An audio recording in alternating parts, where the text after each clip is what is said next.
할렐루야. 아멘. 수요일에 오신 여러분을 사랑하고 축복합니다. 아멘. 잠시 기도하고 말씀 전하겠습니다.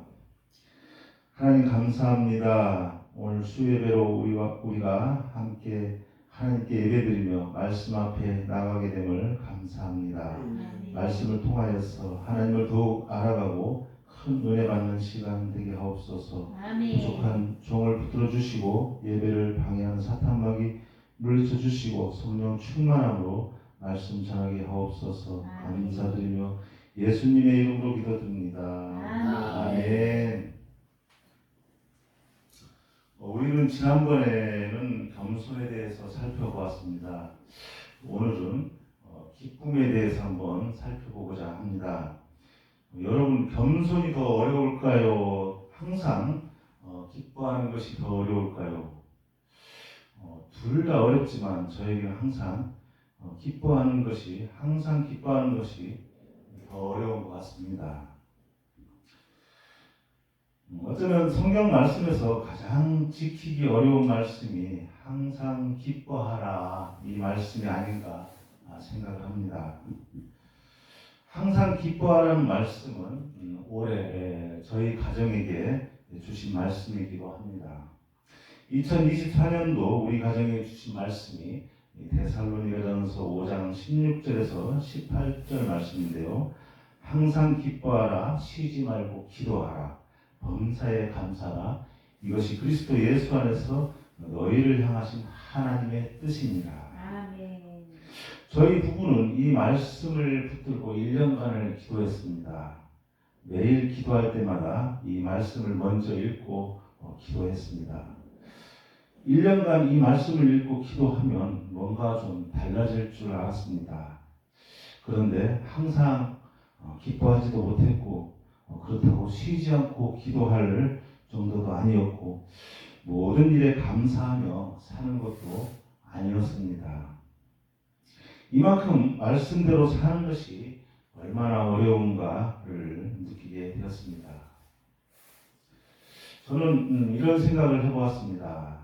하나님이 명령하신 말씀은 우리가 지킬 수 없는 명령은 하지 않을 것이다. 아멘. 우리가 얼마든지 지킬 수 있는 말씀을 하나님께서 주실 것이다.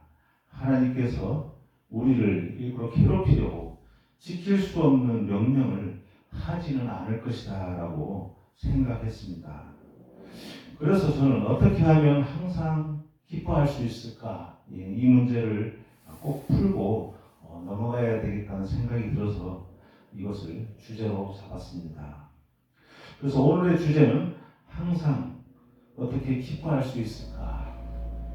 오늘 말씀을 통해서 이 문제에 답을 얻고 기쁨을 누리는 시간이 되시기를 원합니다. 아멘. 오늘 말씀의 본론에 들어가기 전에 몇 가지 살펴볼 게 있는데요. 주 안에서 기뻐하는 것이 무엇인지, 항상 기뻐해야 하는 이유가 무엇인지 이 부분을 먼저 좀 살펴보고 싶습니다. 오늘 본문 말씀에서 주 안에서 항상 기뻐하라고 하였습니다. 빌립보서 4장 4절에 주 안에서 항상 기뻐하라. 내가 다시 말하노니 기뻐하라.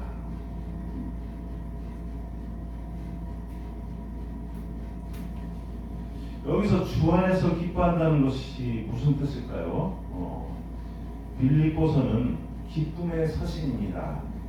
빌립보서에는 기쁨, 또 기뻐하다 이런 단어가 총 18번 등장하는데요.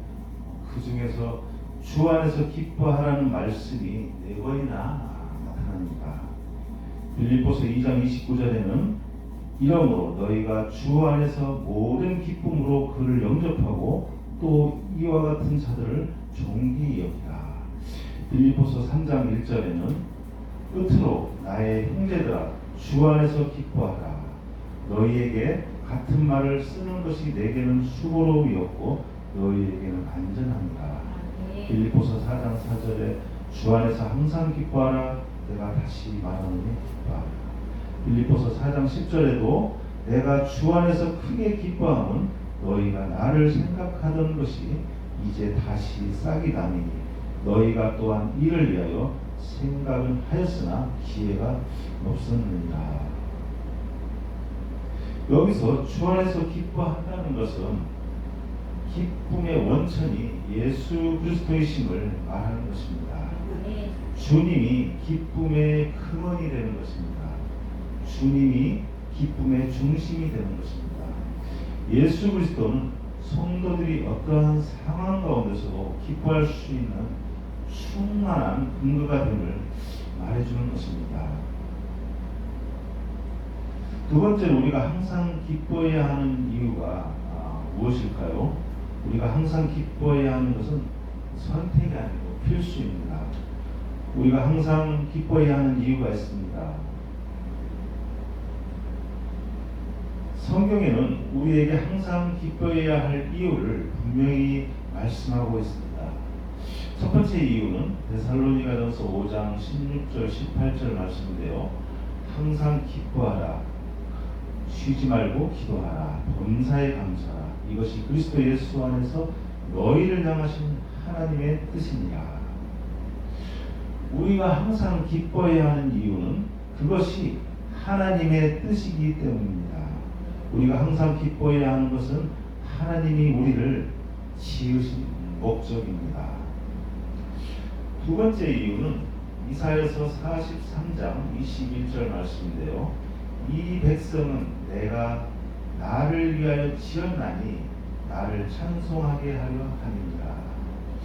우리가 기뻐해야 하는 이유는 우리는 하나님을 위해서 지음 받았기 때문입니다. 우리가 찬송을 부르는 이유가 무엇입니까? 하나님께서 우리를 지으셨으므로 너무 기뻐서 부르는 것이 아니겠습니까? 세 번째 이유는 빌립보서 4장 4절에서 5절 말씀, 오늘 본문 말씀인데요. 주 안에서 항상 기뻐하라. 내가 다시 말하노니 기뻐하라. 너희 환영을 모든 사람에게 알게 하라. 주께서 가까우시니라. 여기서 주께서 가까우시니라는 말씀은 주님이 곧 오신다는 말씀입니다. 예수님이 다시 오실 날이 가까웠기 때문에 항상 기뻐하라는 말씀입니다. 네 번째 이유는 시험을 이기기 위해서 항상 기뻐해야 한다는 말씀인데요. 야고보서 1장 2절에서 3절 말씀을 제가 읽어드리겠습니다. 내 형제들아, 너희가 여러 가지 시험을 당하거든 온전히 기쁘게 여기라. 이는 너희 믿음의 시련이 인내를 만들어내는 줄 너희가 알리라. 내가 생각하고 계획하고 하나님 말씀대로 살아가려고 하는 모든 생각과 행동을 하나님께서 아시지만 또 반면에 사탄 마귀도 알고 있다는 사실을 우리는 기억해야 합니다. 그래서 사탄 마귀는 우리의 삶을 넘어뜨리려고 수단과 방법을 가리지 않고 우리를 공격합니다. 그런 사실을 우리는 분명히 알고 시험 당할 때 기쁘게 여겨야 하고 인내해야 한다는 말씀입니다. 또한 아예 시험을 당하지 않도록 마귀에게 틈을 주지 않는 것이 중요합니다. 에베소서 4장 26절에서 27절 말씀은 부은을 내어도 죄를 짓지 말며 해가 지도록 부은을 끊지 말고 마귀에게 틈을 주지 말라. 화를 내어도 해가 지기 전에 화를 풀어야 마귀가 틈을 타지 않고 기쁨을 회복할 수 있다는 말씀입니다. 다섯 번째 이유는 건강하기 위해서 우리가 항상 기뻐해야 합니다. 잠언 17장 22절에는 마음의 즐거움은 양약이라도 심령의 근심은 뼈를 마르게 하느니라. 내수동 교회라고 있는데요, 서울에 원로 목사이신 박희찬 목사님은 지금 현재 97세인데 지금도 가끔 설교할 정도로 건강하시고 또 목사님의 얼굴에는 아직도 주름이 없다고 합니다. 97세이신데도 그래서 목사님 스스로가 다른 사람보다 좀 건강하다고 본인 스스로가 또 말씀을 하시기도 합니다. 그 목사님은 그 이유에 대해서 그 이유가 말씀에 있다고 합니다. 그 건강의 이유가 성경을 읽을 때 목사님께서는 기쁨이 넘친다고 하십니다. 마음의 즐거움은 양양이라고 하셨으니 말씀으로 인해서 넘치는 기쁨이 그 목사님을 건강하게 만드셨다고 그렇게 말씀하셨습니다. 이제 오늘 우리 말씀의 주제인 항상 어떻게 기뻐할 수 있을까, 이 답을 한번 생각해 보겠습니다. 오늘 본문 말씀을 다시 한번 보겠습니다. 우리 빌립보서 4장 4절에서 7절 말씀인데요. 주 안에서 항상 기뻐하라. 내가 다시 말하노니 기뻐하라. 너희 관용을 모든 사람에게 알게 하라. 주께서 가까우시니라. 아무것도 염려하지 말고 다만 모든 일에 간구와 기도와 간구로 너희 구할 것을 감사함으로 하나님께 아뢰라. 그리하면 모든 지각에 뛰어난 하나님의 평강이 그리스도 예수 안에서 너희 마음과 생각을 지키시리라. 본문 말씀에서 항상 기뻐할 수 있는 그 비결이 그 말씀 안에 있습니다. 첫째는 주 안에서 항상 기뻐하라고 하였으니 이 주 안에 있을 때 항상 기뻐할 수 있음을 알 수 있습니다. 둘째는 아무것도 염려하지 말라고 하였습니다. 그러므로 염려가 없을 때 항상 기뻐할 수 있을 것입니다. 그러면 주 안에서 기뻐한다는 것이 무슨 뜻일까요? 그 앞에서 살펴보았듯이 기쁨의 원천이 예수 그리스도이심을 말하는 것이고, 즉 주님의 기쁨의 근원이 되는 것입니다. 이 말을 바울이 했기 때문에 바울은 주 안에서 기뻐했을 것입니다. 우리도 이런 점에서 그 바울의 어떤 그런 목회를 배워야 한다고 생각이 됩니다.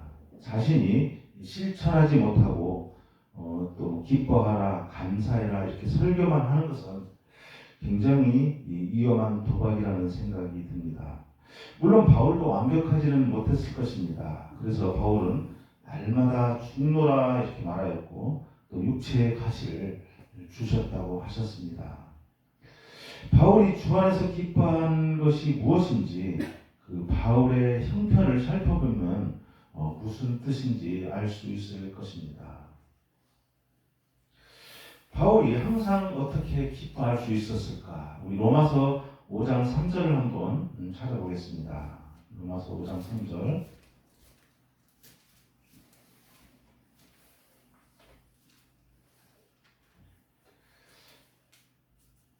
다만 이뿐 아니라 우리가 환난 중에도 즐거워하나니 이는 환난은 인내를. 바울이 환난 중에도 즐거워한다고 하였습니다. 환난 중에도 즐거워할 수 있는 이유가 그 다음 5절에 있는데요. 우리 5절을 한번 보겠습니다. 로마서 5장 5절. 소망이 우리를 부끄럽게 하지 아니함은 우리에게 주신 성령으로 말미암아 하나님의 사랑이 우리 마음에 부은 바 됨이니. 성령으로 하나님의 사랑이 우리 마음에 부은 바 됨이라는 이 말의 의미는 바울은 하나님의 사랑을 무한히 받고 있다는 뜻입니다. 바울은 하나님의 사랑을 무한히 받고 있다는 이 사실 때문에 항상 기뻐하는 것입니다. 하나님은 우리를 죄에서 구하기 위해 예수님을 십자가에 죽게 하기까지 우리를 사랑하고 있습니다. 하나님의 크신 사랑을 바울은 늘 받고 있습니다. 우리도 바울과 다를 바가 없습니다. 그 크신 하나님의 사랑을 늘 받고 있을 때 항상 기뻐할 수 있습니다. 두 번째, 바울은 항상 어떻게 기뻐할 수 있었을까요? 우리 빌립보서 다시 돌아와서 우리 빌립보서 3장 1절 한번 보겠습니다.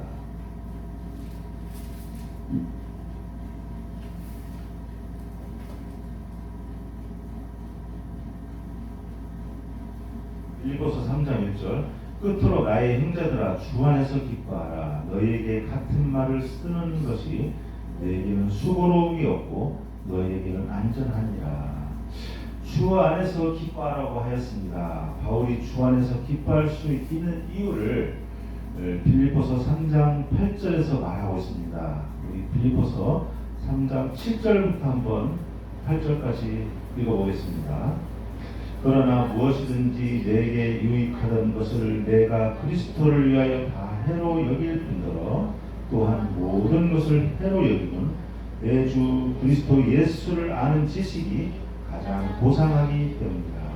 내가 그를 위하여 모든 것을 잃어버리고 배설물로 여기는 그리스도를 얻고. 이 말씀에서 바울은 예수 그리스도를 소유하였기 때문에 항상 기뻐할 수 있었다는 의미입니다. 바울이 항상 기뻐할 수 있는 이유는 예수님을 얻었고 예수님을 소유하며 살고 있기 때문입니다. 예수님은 기쁨의 원천입니다. 바울은 가장 소중한 예수님을 얻었기에 내게 유익하던 것을 해로 여기고 배설물로 여겼다고 하였습니다. 저에게도 그런 은혜가 있습니다. 저에게 가장 소중한 것은 예수 그리스도를 믿는 것이고 하나님의 말씀인 성경이 절대 진리로 믿어지므로 내가 그동안 많은 돈을 들여서 공부한 세상 지식은 다 배설물이 되고 말았습니다. 삶의 모든 문제의 답은 성경에 있으므로 저는 성경에서 모든 문제의 답을 찾고자 합니다. 또한 저에게는 관심이 없는 것들이 몇 가지 있습니다. 자동차 및 음식, 옷, 돈, 집. 이것들은 살아가는 데 필요한 저에게 도구일 뿐이지 저에게 그 이상의 기대도 가치도 없습니다. 이 모든 것들은 저에게 해로 여겨지고 배설물입니다. 그 이유는 앞에 성경에서 바울이 말했듯이 그리스도 예수를 아는 지식이 가장 고상하기 때문입니다. 로마서에는 이런 말씀이 있습니다. 로마서 8장 18절에 생각하건대 현재의 고난은 장차 우리에게 나타날 영광과 비교할 수 없도다. 그 이유가 뭡니까? 예수님을 소유했기 때문입니다. 세 번째로 바울은 항상 어떻게 기뻐할 수 있었을까요? 우리 빌립보서 4장 10절에서 12절을 한번 보겠는데요.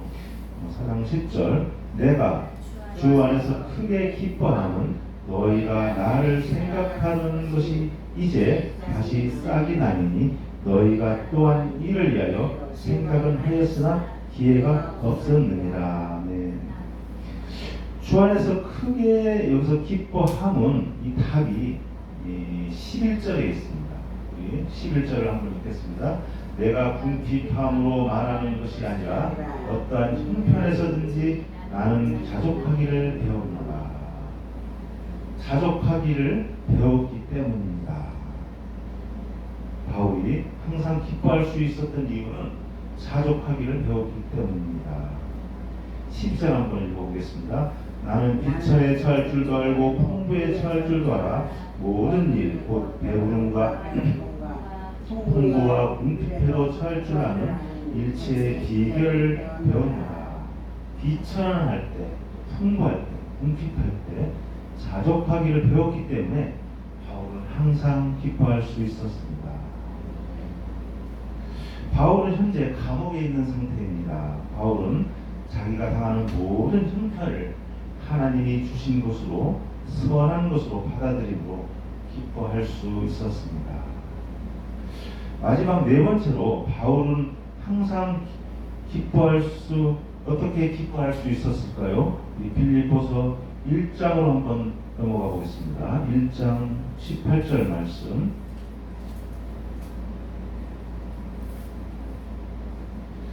1장 18절 그러면 무엇이냐 거칠애로 하나 참으로 하나 무슨 방도로 하든지 전파되는 것은 그리스도니 이로써 나는 기뻐하고 또한 기뻐하리라. 이 말씀을 우리말 성경으로 제가 한번 읽어드리겠습니다. 그렇지만 어떻습니까? 가식으로 하든 진실로 하든 전파되는 것은 그리스도니 나는 이것으로 인해 기뻐하고 또 기뻐할 것입니다. 바울은 자기가 가장 소중히 여기는 예수 그리스도를 전하는 것으로 기뻐하고 기뻐했습니다. 이 말씀은 바울이 감옥에 갇힌 상태에서 예수님을 전하는 것만으로도 큰 기쁨인데 바깥에서도 예수를 전하는 사람이 있으니 그들이 좋은 뜻으로 전하든 바울을 해하려 하는 나쁜 뜻으로 전하든 어떻게든 예수님을 전하는 일은 바울에게는 기뻐하고 기뻐할 일이라는 것입니다.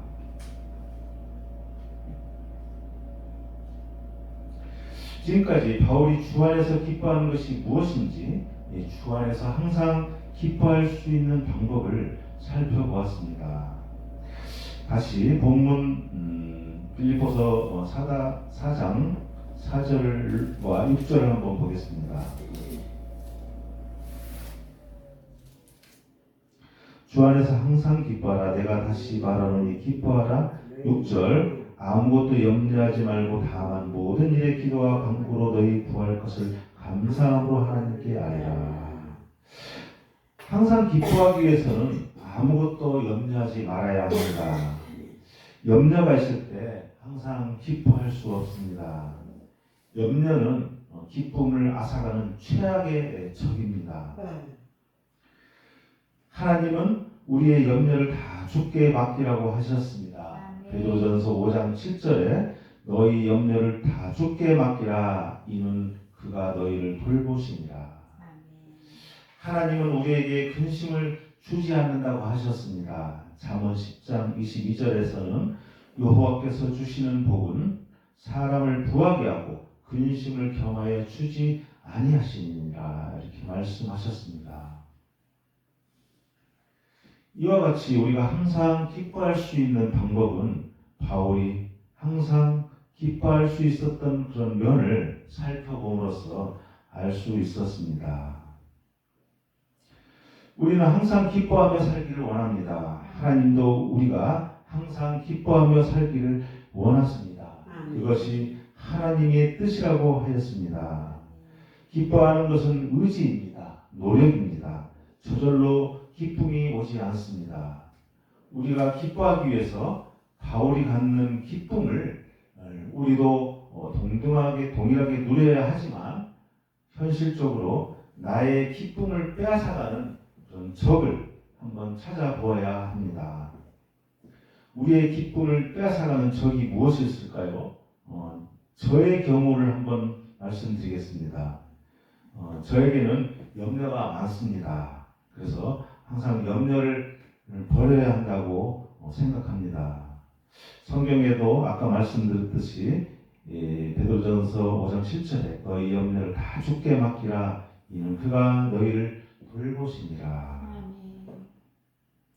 저에게 또 이 기쁨을 빼앗아가는 것 중에 하나는 어떤 새로운 상황을 맞이하면 그 상황을 또 의식하게 됩니다. 이 저의 나쁜 습관이죠. 그런 상황을 의식할 때 기쁨이 없어진다는 것을 알았습니다. 그래서 그 부분을 위해서 항상 기도하고 있습니다. 또한 사람들에게 실망을 느낄 때 또 기쁨이 사라지기도 합니다. 우리가 사람들을 실망을 한다는 것은 그 사람에게 어떤 기대감이 있기 때문입니다. 모든 사람은 존경의 대상이 아니라 긍휼의 대상이라는 사실을 우리가 항상 기억함으로 어떤 사람에 대한 실망으로 인해서 어떤 기쁨이 사라지지 않도록 우리가 말씀으로 우리가 살아가야 되겠습니다. 마태복음 5장 7절에는 긍휼히 여기는 자는 복이 있다고 하였습니다. 긍휼히 여기는 자는 복이 있나니 그들이 긍휼히 여김을 받을 것이며, 또 마지막으로 저에게 기쁨을 앗아가는 것은 다툼이 없어야 한다고 생각합니다. 이 다툼은 하나님을 경외하지 못하는 행위입니다. 잠언 20장 3절에서는 다툼을 멀리하는 것이 사람에게 영광이거든 위선한 자마다 다툼을 일으키느니라. 제가 이번 주에 이제 그 기뻐하라는 말씀을 가지고 이제 설교 준비를 하다 보니까 이 마귀가 자꾸 저를 시험하는 것 같습니다. 그래서 여러 번 저의 기쁨을 앗아가는 그런 일들이 있었던 것 같습니다. 오늘 또 도서관에서 공부를 하면서 그런 일들이 있었는데요. 항상 그 테라스 문을 열어놨는데 오늘은 또 닫았더라고요. 그래서 제가 전화를 해가지고 왜 닫았느냐 따지다 보니까 저도 모르게 기분이 상하더라고요. 그래서 갑자기 또 이 오늘 설교 준비 기뻐하라는 말씀이 생각이 나서 이거 제가 그냥 조용히 말을 하면 될 걸 이게 이 다툼으로 이어지는구나. 그래서 다투면 안 되겠구나. 그래서 제가 회개를 했습니다. 그리고 또 저에게 기쁨을 앗아가는 것 중에 하나가 또 욕심을 내거나 서두를 때 기쁨이 사라지는 것을 느꼈습니다. 그 야고보서에서 욕심은 결국 사망에 이른다는 말씀이 있는데요. 야고보서 1장 15절에 욕심이 잉태한 즉 죄를 낳고 죄가 장성한 즉 사망을 낳는다. 저는 오늘 여러분에게 숙제를 내주고 싶습니다. 집에 가셔서 나의 기쁨을 빼앗아가는 그런 적들이 무엇이 있는지 한번 생각해 보시면 좋을 것 같습니다. 그리고 그 나의 기쁨을 빼앗아가는 적들을 물리치기 위해서 기도해야 합니다. 노력해야 합니다. 말씀을 정리하겠습니다. 저는 이번 설교를 준비하면서 저에게 소망이 생겼습니다. 도전하고 싶은 것이 생겼습니다. 항상 내 삶에 기쁨이 충만했으면 좋겠다. 어떤 상황에서도 항상 웃는 얼굴을 가져야겠다고 생각했습니다. 그러한 기쁨의 삶을 살기 위해서는 바울이 항상 기뻐할 수 있었던 이유를 우리 다시 한번 기억해야 하겠습니다. 바울은 하나님의 사랑을 무한히 받고 있다는 사실 때문에 항상 기뻐할 수 있었습니다. 바울은 예수 그리스도를 소유하였기 때문에 항상 기뻐할 수 있었습니다. 바울은 자족하기를 배웠기 때문에 항상 기뻐할 수 있었습니다. 바울은 자기가 가장 소중히 여기는 예수 그리스도를 전하는 것으로 항상 기뻐할 수 있었습니다. 또한 나에게 염려가 없을 때 항상 기뻐할 수 있습니다. 우리는 기쁨의 조건을 갖고 있습니다. 내가 가진 것이 다 없어진다 해도 나는 기뻐할 수 있습니다.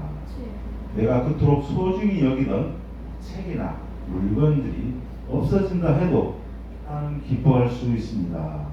내게는 가장 소중한 예수님이 있기 때문입니다. 내 안에 있는 예수님은 누구도 빼앗을 수 없기에 나는 기뻐할 수 있습니다. 주 안에서 항상 기뻐하는 놀라운 축복을 저와 여러분 모두가 누리시기를 축복합니다. 기도하겠습니다. 하나님 감사합니다. 진정한 기쁨을 찾기가 힘든 세상에서 우리가 주 안에서 항상 기뻐할 수 있는 특권을 주신 하나님 감사합니다. 우리가 늘 진심으로 기뻐하기 위해서 나는 왜 기뻐할 수 없는지 반성하게 하시고 기뻐하기를 선택하는 은혜가 있게 하옵소서. 감사드리며 예수님의 이름으로 기도드립니다. 아멘.